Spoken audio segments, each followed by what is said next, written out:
All right, let's look at some review questions for Chapter 9 on the Sun. Here's question number 1. The visible light we see from our Sun comes from which part? Which part of the Sun does it come from? Well, we know that the energy comes from the core, but what we actually see is a part of the Sun that's a lot cooler than the core, and it's still a lot hot compared to us. That's the surface of the Sun. That is the photosphere, a very thin layer on the outer portion of the Sun. Temperature of about 6,000 degrees Kelvin. Question 2. The density of the Sun is most similar to that of? Well, we know that the Sun is maybe about a quarter of the density of the Earth. It's actually less dense than the Earth, except toward the center it's very dense. Towards the outer portion it's 1/10,000th the density of air. But on the average, it's about 1.4 times the density of water, which is just about the same as the density of the planet Jupiter, suggesting that they have similar composition. And Jupiter does have a composition, mostly hydrogen. Jupiter would have been a star if it had 20 times more mass, or a better agent, it could have been a star.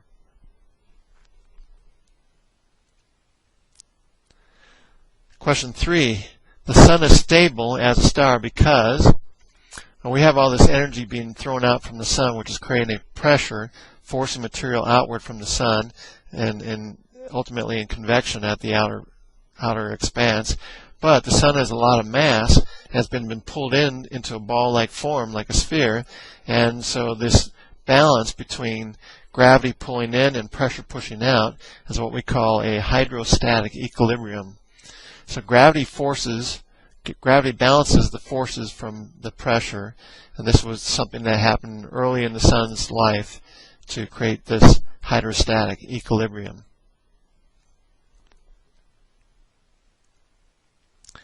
Question 4. The proton-proton cycle involves what kind of fusion process? In the proton-proton cycle, we're fusing hydrogen, which is just protons in this nucleus, into the second element of the periodic table, helium. So we're going from hydrogen into helium, losing a little bit of mass, converting it to energy. Four hydrogen nuclei fuse into one helium nucleus, releasing gamma ray energy and neutrinos. Question 5. A neutrino can escape from the solar core within minutes. How long does it take a photon to escape? This is a good question. I don't believe I mentioned this in our lectures, but a photon can be trapped within the absorption and the convection zone for many years. I'm guessing about 1 million years.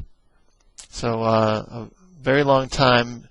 Photon can be trapped as it goes through these cycles in the convection cycle, eventually changing to a lesser amount of energy in the form of visible and infrared light at the surface.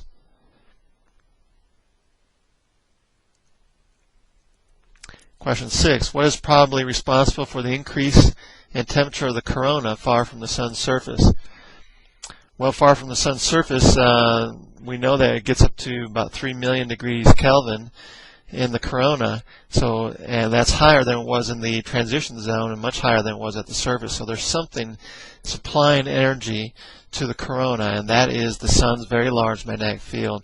It's acting like a pump that is giving energy to those particles and allowing them to reach the higher temperature, higher movement, and higher temperature.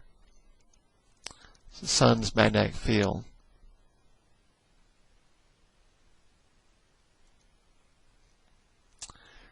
Question 7. The number of sunspots in solar activity in general peaks. We talked about the cycle, and the number peaks every 11 years, but the full cycle of the Sun's sunspot number, sunspot number is every 11 years, but the full cycle of the sunspot activity is 22 years as the polarity of the poles reverse. But we're only talking about the number here, so our one answer that we possibly can choose is every 11 years.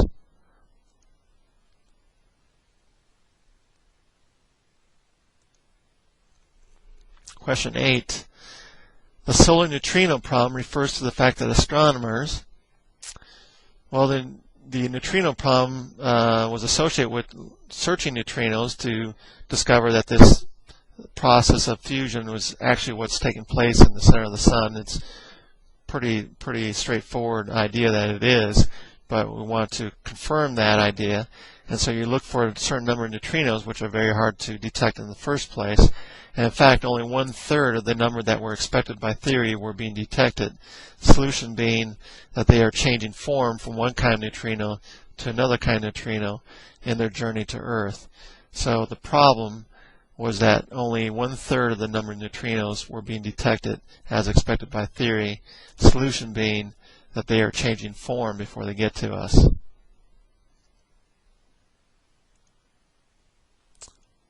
That concludes this review, clicker questions for Chapter 9, the Sun.